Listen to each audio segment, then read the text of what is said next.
politique li ñu fekk Tamba doy na waar parce que yéen ñi di taskatu xabaar yi sax liggéey mun leen ko def on dirait que ci état de siège lañu ne jàpp naa ne loolu nag doy na waar ci réew moo xamante ni mi ngi tudd Sénégal ñu jàpp ay candidats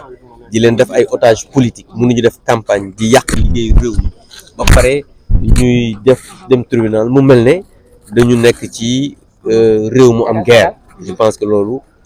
doy na waar parce que ñi nga xam ne ñoo nekk ci bopp réew mi ñoom ay apprenti dictateur lañ parce que mënuñu nekk ay dictateur parce que koo xamante ni xamoo dara mënoo dara sos ak wax ju ñaaw rek nga mën je pense que mënoo yor réew mënoo nekk un dictateur donc je pense que c'est des apprentis dictateurs et je pense que loolu ça ne passera pas c'est pourquoi nous pensons que suñu xarit suñu camarade dinañ ko bàyyi parce que candidat la mu dem def campagne am parce que loolu mooy dëgg je pense que nous sommes venus aujourd'hui à Tamba assister au procès de notre camarade Bougane Gueye Dany qui est aujourd'hui un otage politique. Nous avons un constat amer ici à Tamba parce qu'on dirait qu'on est dans un état de siège. Personne ne peut accéder au tribunal. Vous les journalistes, vous ne pouvez pas faire votre travail convenablement. C'est inacceptable dans un pays qui s'appelle le Sénégal. Et c'est pourquoi je pense que les autorités vont revenir à de meilleurs sentiments, bien que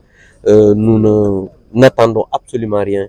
d'eux. Mais je pense quand même que le Sénégal mérite beaucoup plus que ce qui est en train d'arriver aujourd'hui. C'est un otage politique et nous pensons qu'il sera libéré pour qu'il aille battre campagne parce que ces gens-là sont aux abois, ils savent qu'ils vont perdre ces élections législatives. C'est pourquoi aujourd'hui ils sont en train de travailler après des apprentis dictateurs. waaw mais dégg lu ma wax procès moo waruloon am. procès ci boppam moo warul am parce que otage politique la jàppewuñ ko dara ay caaxaan. ñii duñu ay nitu dara ay nitu caaxaankat lañ te caaxaan nag mënoo ko yor di réew parce que réew mënoo nekk di nar di sos ba jël ko mënoo nar sos ba defar ko loolu mooy la vérité.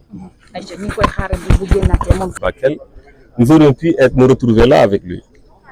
Ce que nous regrettons, c'est qu'il s'est agi aujourd'hui de retenir quelqu'un qui devait être avec sa famille, qui devait mener ses activités professionnelles et surtout dans cette période qui devait tout simplement faire campagne parce qu'il est un candidat en vue de des élections législatives prochaines. Donc nous regrettons tout ce qui s'est passé. Nous regrettons aujourd'hui encore plus que jamais qu'on puisse disons, arrêter une personne qui n'a absolument rien fait, qui avait juste sollicité de pouvoir passer, aller à Bakel et faire en sorte que les deniers qui ont été, les vivres qui ont été achetés puissent être acheminés. Donc nous pensons fortement qu'aujourd'hui c'est une injustice qui est impensable dans un pays démocratique, ce que nous condamnons fortement. Un impressionnant dispositif sécuritaire, d'ailleurs le marché est fermé aujourd'hui. Bon, je ne comprends pas trop ce dispositif policier, mais bon, c'est un dispositif policier que nous respectons. Mais ce que je dis très clairement, c'est que vous avez tous vu ce qui s'est passé en termes de menaces, vous avez tous vu ce qui s'est passé en termes, disons, de comportement. Vous avez vu que beaucoup de gens qui sont de l'autre côté du parti de PASTEF ont menacé de perturber ce 30. Ils n'ont pas un dossier ici, certains ont passé la nuit ici. C'est inacceptable. Bien entendu, c'est Sam Sekandou qui est visé et ça, nous ne pouvons pas l'accepter. Aujourd'hui, en tout cas, ce qu'on peut dire, c'est que toute la coalition sera présente et nous ferons en sorte d'assister notre frère et ami Bougane Gueye Dany et espérons qu'il rentrera avec nous. waaw dañ fi ñëw tey pour assister taxaw suñu xarit suñu frère di Bougane Gueye Dany nga xamante ne dañ ko téye fii injustement ñu ne moom ñoo àndoon Bakel ñu téye ko ci gendarmerie bi indi ko ci maison d'arrêt bu Tambacounda tey ñu war ko juger jugement bi nag nga xamante ne moom la ñuy def yaakaaroon ni luñ fiy egg dañu yaakaaroon ne nit kuy dem di jébbal dimbal ay mbokkam waruñu rek lu dul xalal ko yoon mais ce n'est pas le cas donc ce qu'on voit aujourd'hui mooy téye nañ ko gendarmerie téye nañ ko fii ci magu Tambacounda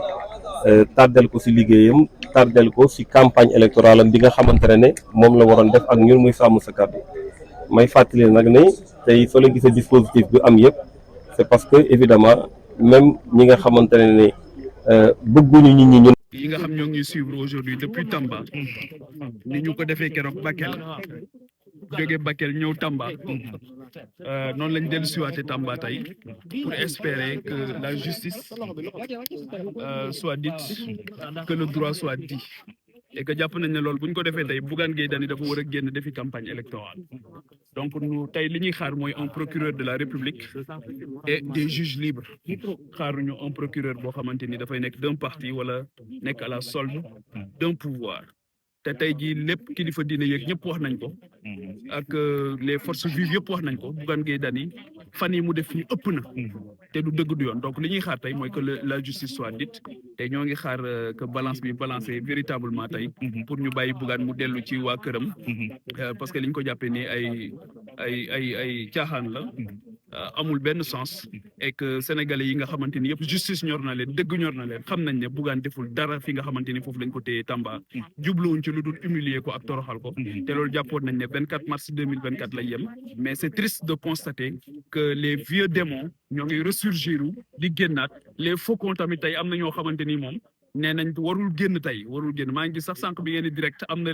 commentaire yu ma lire ñu ne waaw yéen journalistes yi xanaa amu leen programme mais lii dara ëpp ko programme dara gën koo doon programme nous voulons un état de droit nous voulons une démocratie nous voulons une démocratie où s'exercent les libertés fondamentales mais loolu bu fekkee ne bëgg nañ ko nit jóg di dox soxlaam liberté d'aller et de venir ñu ne doo ko fi dox mais c'est pas possible c'est inadmissible donc vraiment li ñuy ñaan ñun mooy jàmm li ñu bëgg mooy sérénité li ñu bëgg mooy calme li ñu bëgg mooy ak dal mais jàpp nañ ne wax dëgg yàlla dinañu bàyyi Bougane mu dellu këram ñu continuer campagne bi période de campagne électorale ak élection c'est une fête de la démocratie et noonu lañ ko war a concevoir li fi xew keroog ngeen gis ko à Dakar incident yi xew noonu c'est malheureux c'est criminel parce que ñëw fekk siège yu jàmbur nga taal ko kenn mënul comprendre lan la donc la violence n'a pas sa place en politique la violence n'a pas sa place dans une démocratie la politique a été inventée pour lutter contre la violence donc mënoo inventer politique ba pare pour lutter contre la violence politique boobu di générer waat violence c'est parce que y a un échec quelque part la politique a été inventée pour lutter contre toutes les formes de violence dans l'espace public donc mënuñoo am politique mënuñoo créer politique ba pare pour policer l'espace public ba pare ñëwaat di am violence ça n'a pas de sens donc violence dafay yem fële ci jungle bi mala yi sax ña ngay trouver seeni consensus waxuma laa nag doomu aadama yi donc il faut qu'on fasse preuve de grandeur il faut qu'on fasse preuve de dépassement il faut qu'on fasse preuve d'humilité bàyyi provocation yi ci politique parce que amul njëriñ le 17 novembre yàggatul sénégalais yi xam nañ ñi nga xamante ni jàppoon nañ ne lii dootuñu ko gisati ndax doole effort yi ñuy def tey Bougane Gueye Dany c'est quelqu'un du secteur privé tey jii sénégalais yi mobilisé wu yëpp pour ñëw fii tey Tamba mais ñu ci bëri tey jii seen liggéey dafay kii xoolal tey commerce bi nekkoon ci périmètre bi yëpp tey périmètre bi yëpp commerce bi fi nekkoon tey day tëj loolu kan moo leen koy fay est-ce que état moo leen koy fay du leen ko fay donc ce manque à gagner borom kër yi nga xamante ni ñoo nekk dans ce périmètre yëpp ñoom dañuy xëy amuñu fonds politique primature amuñu fonds politique présidence de la République ñoom li ñu am mooy xëy ci seen boutique ñu jox leen xaalis ñu wut lu ñu lew lu ñu mën a dundee dem jox ko seen njaboot donc vraiment il faut qu'on pense à ces Sénégalais qui sont déjà très fatigués loolu laa amoon lu may wax di ñaan aussi et je suis très confiant que inchallah dinañ bàyyi Bougane ñu ànd tranquillement poursuivre sunu bàyyi ko mu dem reposer ñaari fan su ko nangoo ñu poursuivre sunu campagne électorale gis nañ ne aussi la police a pris toutes les dispositions nécessaires ñu koy féliciter la police a pris toutes les dispositions nécessaires pour vraiment provocation yooyu bañ a am gis nañ sax voilà yoo xamante ni amul solo mooy comme ñoo xamante ni par exemple bokk mouvance présidentielle jógee Dakar ñëw ba Tamba ne da nga bëgg a def ay contre manifestation te manifestation amul Bougane tey ay mbokkam a ñëw ay xaritam a ñëw ñu mu àndal di liggéey ñoom ñoo ñëw pour assister ko waaw on ne peut pas se réjouir du malheur des autres on ne peut pas donc vraiment loolu daal la ñu bëgg a def mooy taxawu temm ngir dimbali Sénégal pour mu jóge fii mu nekk ba campagne bi commencé na même pas 2 jours mais absence de Bougane est-ce que lu nekk loo xamante ni benn Bougane nag absence am moom absence bu am solo la buñ sañoon mu ñëw ci sunu campagne ndax ku am solo la xam ngeen ko moom mooy borom tibb tànk donc du may gars yi dara loolu moo tax gars yi ne ko doo fi tibbe tànk daal di koy téye c'est tout amul leneen boo waxee 16h moo wax 17h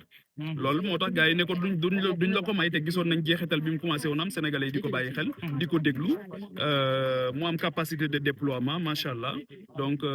mais incha allah il reviendra beaucoup plus en forme beaucoup plus déterminé et on va poursuivre ce combat très noble pour la démocratie mais surtout pour l'épanouissement des populations. fi nekk nekkul naanu d'après information yi ndax loolu bokkul lu ko mën a affaiblir. waaw mais jàmbaar la waaw il a un mental très fort moo lay remonter le moral sax boo jokkoo ak moom donc li ñuy xalaat kay mooy ñi ko téye ñoom xëy na nekkuñu ci place su bàyyiwuñ xel doomam yi nga xamante ni tey fukki fan a ngi ni gisuñu ko te kaso Tamba du kaso Rëbës boo dawee quelques kilomètres nga egg fa waaye Tamba dafa sori pour seet si fi nit c'est extrêmement difficile voilà donc ñoom fi ñu jaar ba agsi fii ñu agsi tey waruñu woon a xalaat jaarale fa keneen voilà donc daal mais surtout maa ngi leen di remercier la presse qui s'est beaucoup mobilisé vraiment pour ñëw retransmettre li nga xamante ni moom moo fi xew ma gis ni ngeen ko doon defee démb noonu ngeen koy defee tey donc pilier bu essentiel ngeen ci démocratie maa ngi leen di féliciter bu baax di leen gërëm di leen jaajëfal tamit ci seen taxawaay et je suis fier de le dire parce que ci yéen la bokk merci beaucoup merci beaucoup